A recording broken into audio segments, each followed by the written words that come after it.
The Chargers could go defense in round one of the 2023 NFL Draft, and LSU's BJ Ojulari could be an instant contributor while also being a great insurance plan for Khalil Mack and Joey Bosa. You are Locked On Chargers, your daily podcast on the Los Angeles Chargers, part of the Locked On Podcast Network, your team every day.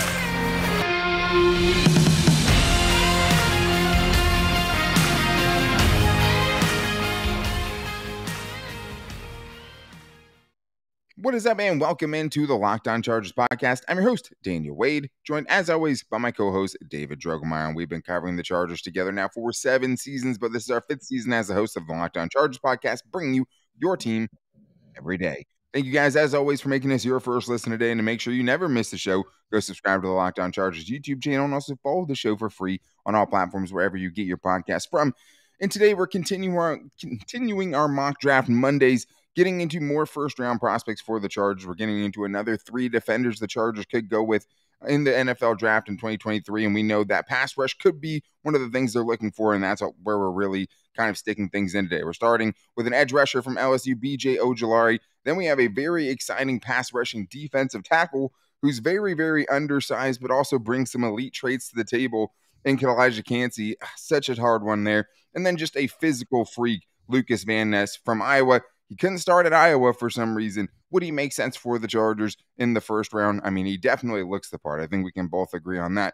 But let's start, I think, with one of the more exciting guys that we watch here. And David, this is a very, fluid draft as far as where these guys are going to go, depending on, which positions may have runs early. But the Chargers could have a chance at all 3 of these guys, including BJ Ojulari, who could be, anywhere from a top 15 pick to a second-round pick, depending on where you look. But I definitely understand why people are interested, and I understand why the Chargers would potentially look in this direction. Absolutely. I mean, it doesn't take much watching the Chargers knowing that if you don't have Joey Bosa on the field, if you don't have Khalil Mack out there with somebody to kind of, take some pressure off of him, that you need more in that room. And also just looking at the overall stats, the Chargers just did not get enough pass rush last year. And so they need to inject some more ability into that room. That's why it's important that the Chargers make sure they look at all the pass rushers available in the 2023 draft. It is also cool, too, since we've been kind of breaking some of these dudes down over the last few years, seeing the younger brother of another player we liked a lot, and Azeez Ojulari from Georgia a couple years ago. This is his brother at LSU, who had much less of a supporting cast, at least the last couple of years, but nice size. I mean, 6'2", 248. That's kind of the average of where you're seeing a lot of these edge rushers come in at these days. But let's talk about the things that are really good, because I do think this is a guy that has a high ceiling. And one of the things I like it, and one of the reasons I think it makes sense for the Chargers is, like I said at the beginning, he has a chance, I think, to come in and be an instant contributor. I think he could be a situational guy even as a rookie, right, while also getting to learn from 2 really good guys. And if he needed to come in, I think would be a much better option than what's currently on the Chargers roster if Joey Bosa or Khalil Mack were to get hurt, which they have each in the last couple of years, missed substantial games between the 2 of them. Even though Khalil Mack stayed healthy all of last year, we saw what it looked like when Joey Bosa went out. So he makes sense as a guy that, could play in a big role for the Chargers in 2023. And I think when you're looking at this, and what to like about it, I think there's a lot to like. I mean, very, very fluid athlete. He was violent when he was trying to get off blocks. He never liked to stay blocked, which is something you like. And he was just really, really hard to latch onto, too. I mean, he's kind of slippery in that way. Well, also, David, with a guy this size, you're kind of worried about the run. But, I mean, I thought for a guy his size, he actually played the run pretty well. A lot of it's getting around people, right? A lot of it isn't necessarily just meeting guys head on in the hole. But he was able to make impact plays there. So I think there's a lot to like about him. Yeah, I agree. I think one of the things that I'm paying attention to when I'm looking at pass rushers here is your ability to bend, to get around the tackle, to get around the corner. And this guy can do it better than anyone that I've watched so far. Like, he really has that true ability to get low, to be able to really hunt that corner and just go after the quarterback. And so that's something that you really, really need at the next level, because these tackles are so good. So you have to have something that you can hold, really hang your hat on, something to be your calling card. I think one of those calling cards for BJ Ojulari is that ability to really bend and get around the corner. And that's not really what the Chargers' specialty is right now. I mean, Joey Bosa is more well-rounded, obviously, and much, just as far as he does a lot of things well. It's not like Yeah. he's, Khalil Mack goes more in like the bull rusher category as far as his pass rushing moves. Joey Bosa is more of a technician. He can throw a lot of different things at you, and he's really, really good at pretty much all of them. Yeah. While also having, the power and the strength to stay at the edge and keep contained and be a factor in the running game.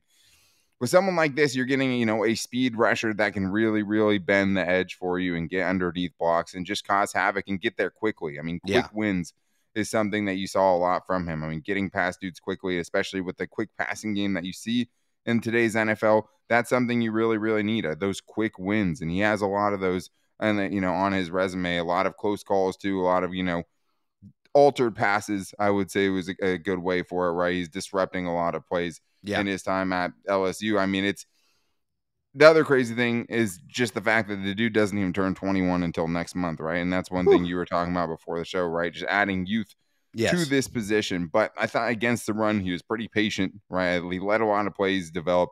He was pretty disciplined as far as staying there on read options and a lot of motioning and things like that. He almost always stayed put to where he was supposed to be.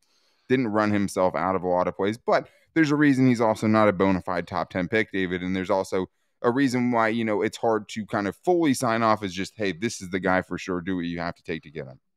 Yeah, definitely. I think for me, it starts with, the size isn't exactly ideal. And I think that, becomes apparent when you're looking at the running plays, consistently down in and down out. I do feel like there's a couple of times where he gets washed out of the running play. He fights, he definitely fights, but if he doesn't have that right leverage, he can definitely get moved out of the way.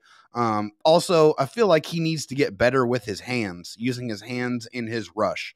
I think that's something that at the next level can really kind of separate him and really kind of help him put things all together, is really, utilizing the hands. I mean, you see what Joey Bosa does with his hand usage and his ability to use that hand swipe, get offensive linemen out of the way, get them off their leverage, get them off their weight.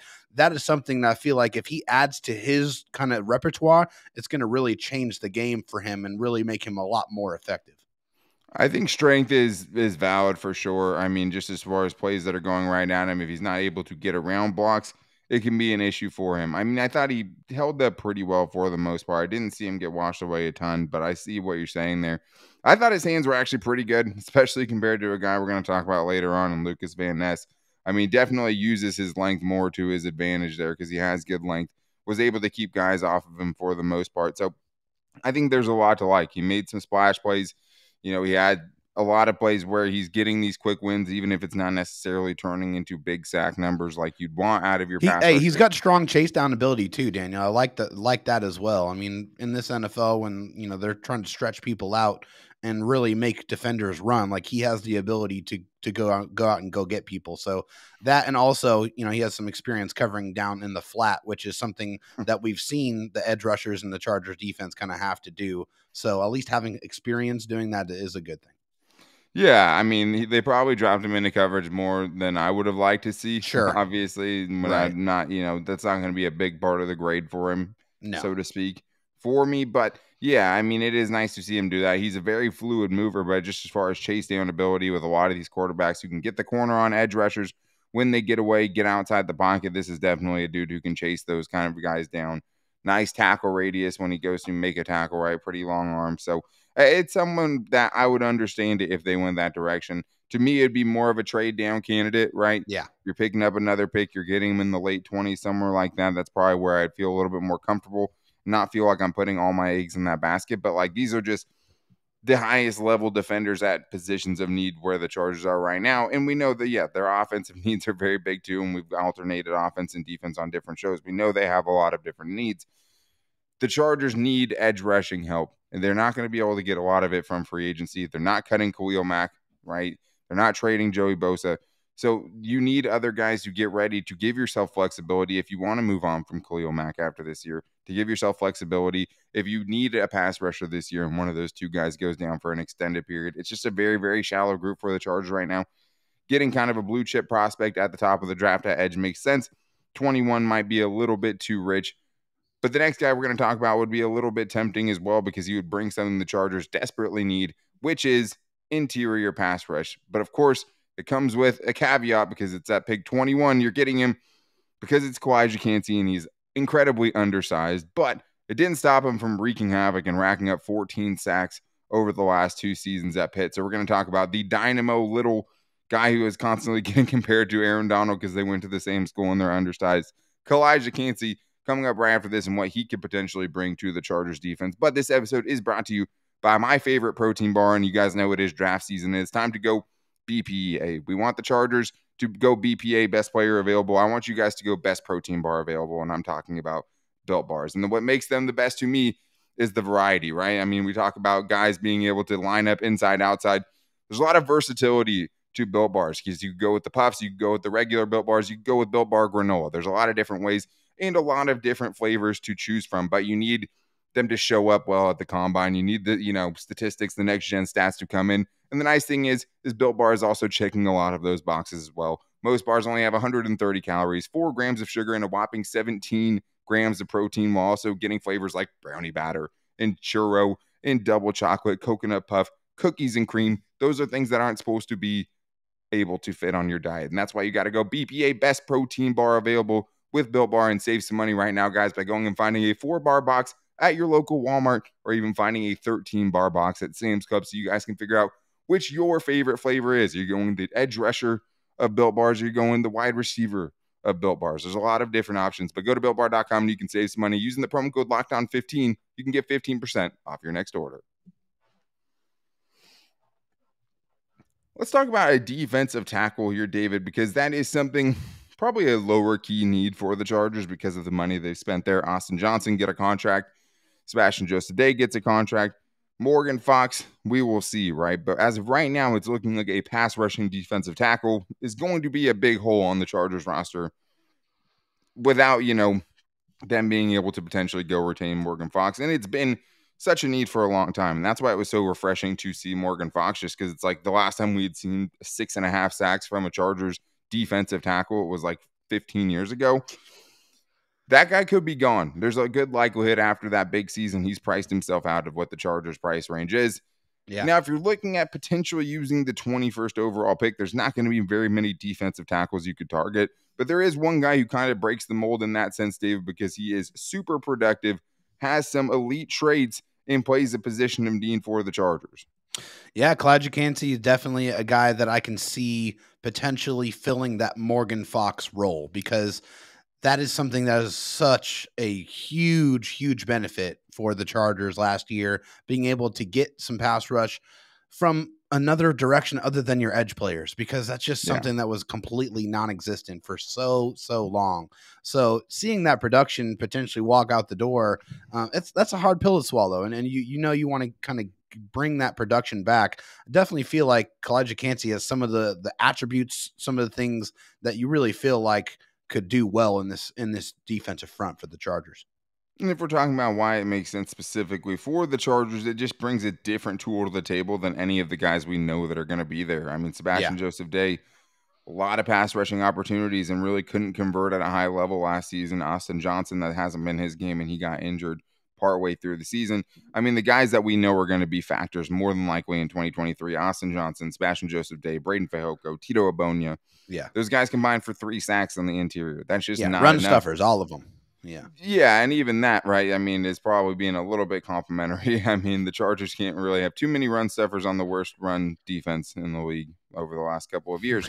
At the same time, though, we know that they don't pass rush well, at least didn't last season, right? And unless you're getting huge growth and seeing things from these guys that you've never seen before, it's going to be a big need. And this dude is a dude that produces and gets a lot of wins on the interior, gets a lot of pressures on the interior, and had a ton of sacks on the interior. 14 sacks in 2 collegiate seasons is a ton, especially for a defensive tackle, right? To get 7 in each season, averaging 7. We're talking about the Chargers haven't had a guy who got 6.5 in like 15 years, right? Yeah. But I mean, you need to do it. You might not have Morgan Fox, and this guy has a lot of things to like, David. But unfortunately, he's like 6 foot tall and he has really short arms. But let's focus on the pros right now as far as why it would be interesting for the Chargers potentially. Yeah, quick to get off the ball. That's one thing I really, really liked. And he's definitely a penetrator. I mean, he will knife through blocks. He will use that quickness to really use that size, that leverage that he does have. He's lower to the ground. He's able to kind of use that to his advantage. Also, I feel like this is a guy who has really active hands, has a really strong swim move. So the way he kind of puts pass rush moves together with that quickness, with that ability to penetrate, those are all some things just right off the bat that I really did enjoy about his game. Yeah, he has the best hands of anyone we're talking about today. I mean, really, really advanced in that sense. Lived in the backfield of opposing teams. Just really, really hard to cover one-on-one. And just really, really hard for guys to get their hands on. I mean, dudes do not hit this dude solidly. He's just such a nightmare and just so much quicker than the guys he's going up against. Is where a lot of his production came from. It's why he drew a lot of holding calls during his time at Pitt, because guys were constantly reaching for him and not being able to kind of be in legal holding positions, basically. And I mean, for a guy this size, not overwhelmed in the running game. I mean, I was really, really surprised. I mean, yes, of course, double teams happen. He was double teamed a ton and he got pushed, but like not nearly as much room as you would think someone this size is giving up. And a lot of times was able to split double teams and things like that. And I thought underrated part of his pass rush was his power. He won some reps with just straight up power, being able to just, I think, be so much quicker and convert that speed to power on guys just not being able to expect it. A lot of quick wins, like you're talking about before. A guy who's going to probably rack up a lot of sacks for your edge rushers, because guys are going to be trying to get out of the pocket, because it's just the quickest way to the quarterback's a straight line. You're giving, he starts off 3 feet away from a quarterback. It's going to be tough if he just beats the offensive lineman in half a second, which is something he was doing a ton over there. But like I said before, tiny. I mean, this guy, 6'1", which is more than expected. The part that scares me the most is the short arms, 30 and 5/8 inch arms, 2 inches shorter than Aaron Donald, who came in with short arms. The only guy and one of the smallest guys in combine history as far as arm length, the only guy under 31 inches this year. I think that's where the cons start as far as why you wouldn't be interested. Yeah, that's definitely a huge concern. And I think the reason why it's a concern is because in college, one of the things that made him more valuable was the position versatility, the ability to play inside over the center, over the guard, and then over the tackles. It just doesn't seem like with that size that he's going to be able to have that translate to the NFL game, to be able to play on the inside and be a presence routinely on the inside. It just doesn't seem like that size will translate to that ability. On the edge, definitely I can still see him making an impact there. And yeah, he rarely got steamrolled. I feel like he had a good anchor, but he can be kept out of the play. I mean, I did see that a couple of different times of him kind of getting made a non-factor and being able to make a play in the running game. But I mean, there's not a whole lot of things that I disliked about him. I mean, the size is definitely going to be a big red flag for a lot of NFL teams. Yeah. And so he's going to have to show through his play that that's all it is just a red flag and not something that's going to show up on game day. Yeah, I mean, the athleticism is top notch. I mean, fastest 40 time, it's I think since 2003, but like, how much do you care about your defensive tackle's 40 time, right? That should be one of the lower things as far as the evaluation goes. You never want to get too caught up in anything that happens at the combine, right? Right.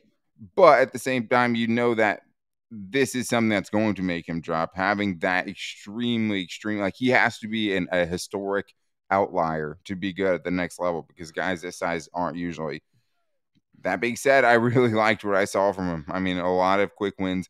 I don't know if he fits what Brandon Staley wants to do up front, and I think that's an important part of it too. Right. One of the things, I mean, I think the short arms are going to maybe even cross him off of the Chargers board. I mean, everyone has value. Well, they have so many just gigantic dudes on that defensive line, just large, long, lengthy you can just see type what of guys. They value. You know what I mean? Like, the thing is when you're running a lot of light boxes like Brandon Staley likes to do, you kind of need certain guys that can be two gap type of players and can, shed blocks and make plays in multiple gaps and stay really fit in the runs where, you need everyone to be in the right spot at the right time.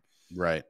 It's not as much of like Gus Bradley wanted penetrators, right? And that's what like Jerry Tillery was supposed to be. This guy's like the anti-Jerry Tillery. He has great leverage because he's only 6'1", right? So that's why he doesn't usually get blown off of the ball. Like, yeah, he gets moved for sure, but like he's not getting steamrolled because he's able to get underneath the guys in front of him because he's so small, which is actually a really big advantage.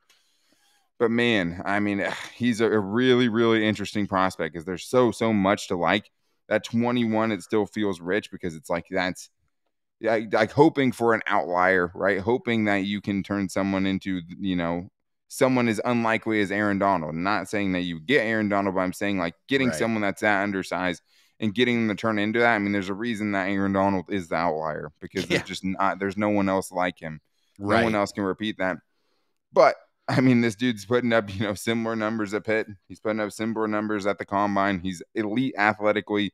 Next gen stats at him as the most he even athletic blocked a punt tackle. too. I mean, did that a couple of times. I mean, it's just he's affecting you on the defensive line, and he's able to make plays in special teams as well. And we know that's another thing that Brandon Staley obviously greatly values. But did he block 2 punts in one game? Because that is something that we saw from the next guy that we're going to talk about, Lukas Van Ness, who is another really polarizing prospect, because he's a guy that was not a starter in the Big Ten at Iowa, but yet a lot of people think he might be a top 15 even pick. But some places have him top 15, some places have him second round. He's a polarizing prospect. His nickname is Hercules. He definitely looks the part. We're going to talk about why we wouldn't be sold potentially, though, still at 21 on Lukas Van Ness coming up right after this. It's very hard for me to not want to put my stamp of approval on someone whose nickname is Hercules. Let's just start there. And just obviously, when you're talking about Lukas Van Ness, you're talking about a physical freak. And I think when you're talking about why would this make sense for the Chargers, it hits the same boxes, right? I mean, needing someone to be there to add to Joey Bosa and Khalil Mack, to spell them at times, even to potentially get on the field at the same time as those guys. He makes sense, especially from a versatility standpoint. Did line up a lot on the inside, even though that's not where I think he's most effective. But you can kind of interchange him. Joey Bosa can play inside too. There's ways to get 3 pass rushers on the field. That's the thing with both him and BJ Ojulari, right? There's a lot of chances where you could see all 3 of those guys, and you could like to think about that. Lukas Van Ness, though, David, if you're looking to just get bigger, if you're looking to get stronger, if you're looking, to be more physical up front and just to kind of be more imposing up front, I could definitely see why this is a guy you'd be attracted to. I mean, hey, you just look at the measurables, and I mean, they're exactly what you want. I mean, from that position, 6'5", 270 plus pounds. I mean, that's pretty much what Joey Bosa is right now. I mean, 280, 285 probably for Bosa, but that's probably where the similarities stop between those two players. But yeah, he definitely looks the part. He has that ideal length and, really, really long arms. That's something we were talking about before. 34 plus inch arms. That's incredible. I mean, that's one of those features that you're like, yep, that's what I want. Check right there. I feel like he has a really good bull rush. I think that's one of the things that I saw that I enjoyed about his game, especially on the outside going up against tackles. Like, he was really able, if he got his leverage correct, he was able to push those guys back into the quarterback's lap. So I did appreciate that. Also, plays with very, very good motor. He does not quit. He doesn't quit on plays. He's going from whistle to whistle, and that's something that you definitely need out of your defenders. That's an attitude that you got to have. I like all those things. That is something he brings to the table in spades, especially when you look at him and you look at what you want your prototype to be. Yeah, you want him to look like that. Even though the skills have definitely been tipping slight as far as edge rushers, and 250 is kind of the new norm now, and you have guys, last year, guys coming in at 225 playing edge rusher, right? So that part of the game has changed, and you want more athletic, you want more speed, you want more explosiveness. He brings that. I mean, he brings a lot of those things. Pretty productive considering he was a bench player. 13.5 sacks in 27 games is a pretty good number. 19.5 tackles for loss in 27 games, which is pretty good. It's crazy that he wasn't a starter there. I mean, he was a second team all Big Ten, even as a backup, and lined up in multiple spots. He does overwhelm people with his bull rush. I think what you'd like to see is more, because that really is his claim to fame right now. Is he looks like an Adonis. He looks like his name would be Hercules. Yeah. And he does one thing extremely well. Like, I think all these guys have some traits where if you're like, if you're just looking at that one trait, or if you're looking for that one trait to bring on your team, this is a guy to bring on. Because if you want to talk about converting speed to power, that's what this guy does. You give him a little bit of a runway, and he knocked, a couple of first-round tackles like Peter Skoronski, right? Paris Johnson Jr. really bull rushed both of those dudes and made them look much smaller than they were. But I think the thing with the motor is he definitely has it. I'm not going to take that away from him at all. But when you looked at a few of those sacks, a lot of them became because of those motor, right? Like, a lot of them were cleanup sacks, staying with it. Coverage gets there. Like, it wasn't a lot of Queen. I beat my man one-on-one and I get to the quarterback. Like that, Yeah. That polish wasn't necessarily there. So it's always good to have a great motor. But I think that's where you kind of see things and kind of what led me to think maybe there's not as much I do like about this guy. As a lot of the sacks kind of came in situations like that. A lot of half sacks as well, where another guy, he's there to finish up. But you need that guy. You want the guy to be there 100%. But at the same time, if you're talking about just more finesse, you're talking about winning these one-on-ones, great handwork, things like that, that's not going to be this guy's specialty.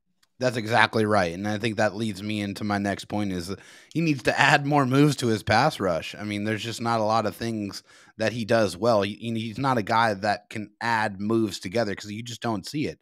You'd think that a guy that size with that length would utilize a swim move, would utilize the hand swipe. I mean, would utilize does a little bit, the long arm, right? I mean, those are all things that we see pass rushers at the next level with that size utilized to great effectiveness. I think you'd think he would make more plays in the running game because of that as well, right? Having those long arms, being that physical of a person, like I expected to see more impact plays in that regard. You did, but what you did see, unfortunately, is that you saw him on the ground way more often than you ever should.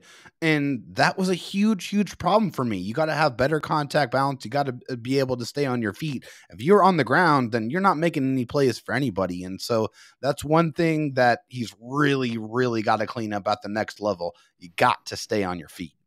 Yeah, because you just take yourself out of the play a lot of times. He did have one play where he tripped and totally ate it and got back up and still got a sack, I believe, against CJ Stroud against Ohio State. But and that helps. It's good to have guys like that, but it's not going to happen like that very often. No, I also thought he tested off the charge. That's what's going to make this dude shoot up. I mean, even his, short area quickness and things like that, he graded better than I thought. I thought he looked a little stiff to me. Not a lot of explosiveness as far as the vertical and the broad jump went, but as far as size, 40 time, short area stuff, he really graded well in a lot of that, but very poor on bench press. And I think that kind of shows as well. Even the bench press isn't something that, it's not a perfect measurement, but I think he needs the runway to be strong. I think he needs to get the speed before he can actually convert it to power. I don't think the functional strength is where I'd want it to be. To me, the biggest thing, David, was just, for someone with that long of arms, just got held on to way too often. Just gave up his chest so often at Iowa. And then this is the other thing, right? You're drafting a guy to kind of be behind Joey Bosa and Khalil Mack. So this is going to be a guy who has time to develop. Sure. At the same time, though, stuff like that, it's you're not using all the tools at your disposal, right? Can you find those things? Is that something? Can he get all of those things at the next level? And that's hard to say. It's hard to say. And also, do you have the time at this point in where the Chargers are at and where their aspirations are to be able to teach a young pass rusher when you need someone to come in and make an impact right now, especially if we're looking at taking this guy in the first round? The Chargers don't have the time to watch somebody develop if they're taking him in the first round. They need impact guys right away. And I don't know if you're going to get that from Van Ness. I think the thing with him too was the stats make sense because I saw him produce, but to me too often it was just those splash plays and not enough doing it play in and play out. Right. All the games I watched, he had a couple of really nice plays, but there was just too much disappearing in the meanwhile. Yeah. And hey, the dude kept getting taken off the field for the starters. He was put in a bad spot. He was probably pass rushed interior way more than he should. The other thing is he's just super inexperienced. You're getting a guy who doesn't have a lot of reps on the edge. Did pretty well considering all of those things, overachieved by a lot of metrics. Yeah. At the same time, you're getting a pretty inexperienced player. You're getting someone that, yes, even though they might have time to season under Joey Bosa and Khalil Mack, you want him to also be able to contribute this year. And you feel like, BJ Ojulari has kind of the bend to do that, right? And just could just get wins like that where he could get pressure that way. You think Calijah Kancey with that quickness could help you improve right now, especially in pass rush situations. Do you want a situational guy as your 21st overall pick? That's harder to say, right? I mean, it definitely has a value. How much value does it have?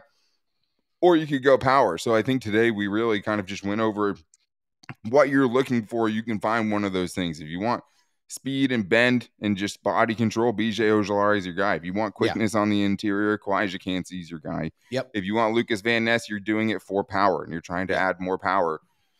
But all these guys have drawbacks as well. And when you're talking about the 21st overall pick, all these guys are going to be flawed a little bit. You're not going to be able to find the perfect prospect. But next week, we will be starting to get more into just actual mock drafts where we'll get more into the second round, get into day 2 guys. We will get way more into draft coverage as well. But next week is free agency as well. So we have to start getting into that too. And Chargers don't have a lot of space, David. I don't know if you've heard, but they're $23 million over the salary cap space, at least in effective cap space.